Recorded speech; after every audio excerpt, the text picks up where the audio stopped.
An unusual time in the world, thanks to the COVID-19 pandemic, resulted in an unusual date for the world's biggest time cycle race, the Cape Town Cycle Tour, presented by Pick n Pay. What wasn't unusual was the weather. A truly golden day dawned over the peninsula. Warm, clear and mercifully windless. Ideal conditions to welcome 18,000 cyclists back to the iconic route around Cape Town. As they have done since 2018, the elite women were first to start their 78-kilometre race from Recreation Road in Fishhook at 6 a.m. Among the riders was South African road race champion Haley Preen, time trial and mountain bike champion Candice Lill and 2018 winner Kim LaCourte. Back in the city centre, the men's elite batch were assembling in compliance with the COVID regulations near the Grand Parade on Strand Street. The still palms and sunlight on Table Mountain was a promise of perfect weather to come. The race started with a short neutral ride from Strand Street up onto Nelson Mandela Boulevard. Adrenaline levels were peaking as they rolled out. It had been almost 18 months since the last major event for many of these riders. They were hungry for racing. Defending champion Travis Barrett was back for Shisa Fuels, and Team Menza had two cards to play in three-time winner Nolan Hoffman and 2016 winner Clint Hendricks. First to show their hand were Teg Pro Cycling as Alvain Steen Cup Jr. powered up the road in the golden dawn sunlight. Eventually, Steen Cup Jr.'s enticing glances were rewarded as he was joined by David Maria Venza and Cycle Power's Keenan Ruitt as they sped along the M3. The trio were allowed to get away, but not given too much leeway despite the efforts of Olympic endurance track racer Marie, who was a big contributor to the break as they went through the coastal satellite suburbs of Muizenberg, Kalk Bay and Fishhook.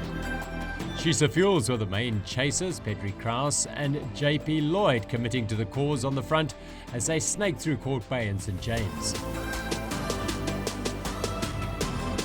Back with the women, and Kerry Jonker launched a bold attack shortly before the Spitzwinkel climb. Two triathletes, Paris Edwards and Pallant, were quick to shut her down though. Golden day it certainly was as the Western Cape welcomed summer in spectacular fashion for the first time after a particularly long and rainy winter. Once the women had reached Chapman's Peak, the lead group had been whittled down to 14 riders. Halfway up the ascent, and Haley Preen decided to test the mettle of her companions. It was a brief foray. She was soon back in the fold with Candice Lill on her wheel, but the move did shed a few more riders and the 8 survivors dived down into Hart Bay. The men's race continued to see the 3 amigos up front as they passed the Cape Point Nature Reserve. Teg had Brandon Downs as a potential race winner back in the peloton, while Enza had both Hendricks and Hoffman in the pack. The question was, would those sprinters survive the Chapman's Peak and Sekeborsi climbs? That was up the road though, as these 3 put everything into increasing their advantage, which at best reached around a minute and a half. Shisa Fuels' JP Lloyd was an absolute powerhouse as he dragged the peloton around the stunning Scarborough and Misty Cliffs Road. It was a bold and ambitious attempt to counter-attack by Del Forno rider Dylan Geary on the drop down to Ocean View. He was soon brought back though, and the peloton slowly pegged back the brake as they rode towards Noordhoek. On Little Chappies, it was just Marie and Steenkamp fighting for survival up front. The smell of the ocean and the incline of the road and the sight of the 2 up front had ignited the peloton into action as they swept round the sinuous bends at high speed and made the catch. Cape Town team Mad Max were now on the front. They had former World Tour rider Jaco Venter in their team. Riding solo was Quebecer Assos man Nick Lamini, as was fellow Olympian mountain biker Alan Hatherley for Cannondale Factory Racing. Up ahead, the women had called a truce momentarily as they rolled through Hart Bay. On the run into the finish, though, it was all action as Pallant had Lill on her wheel, then LaCourte, Sonara Grovier, Preen, Kelsey van Schoor and Kerry Jonker. They opened up the sprint 200 metres out, and it was clear that Kim LaCourte was going to be tough to beat. Preen was a bike length back and Lill on her wheel. Ironman star Emma Pallant was out of the running but went down heavily in a 4 metres from the line as LaCourte held off a strong challenge from Preen to take the win by half a wheel.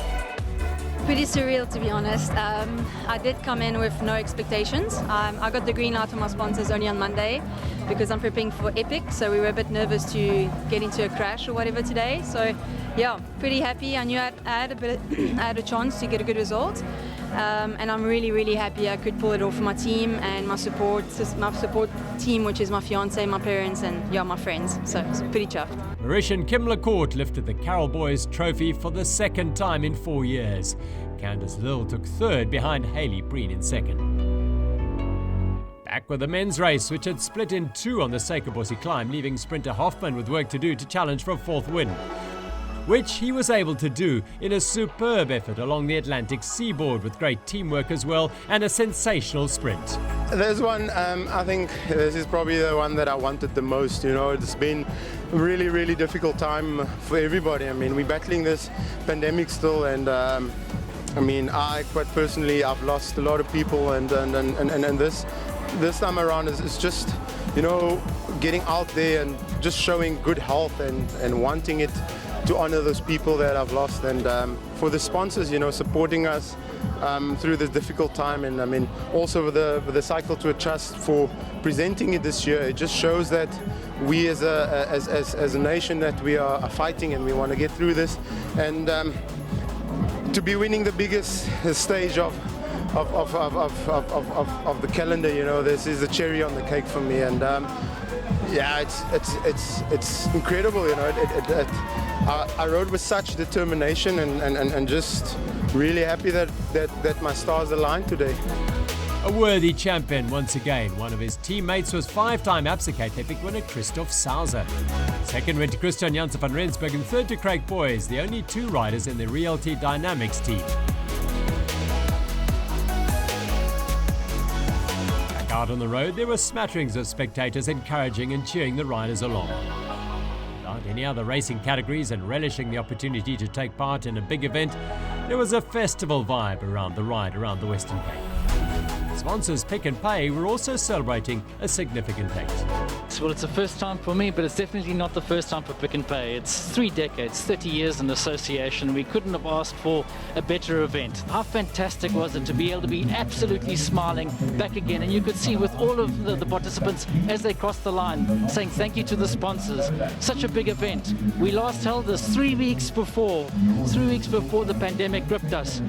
Now this is the first major event, and it just shows that we're back on the map, and we followed all the COVID-19 protocols, and Pick n Pay is just so proud to be associated now. 30 years of association, and it's onwards and upwards. Congratulations to all of the winners and the participants. In fact, everyone's a winner, and they've been thanking us. They've been thanking the sponsors, and they've been thanking the race organisers to say thank you, we're back. What a statement we've made. It was a truly memorable day for all those involved in the 43rd edition of the Cape Town Cycle Tour. The city of Cape Town had opened its roads once again, and 18,000 riders enjoyed the renewed privilege of riding around the most beautiful of all peninsulas. And it will all happen again on the second Sunday in March next year.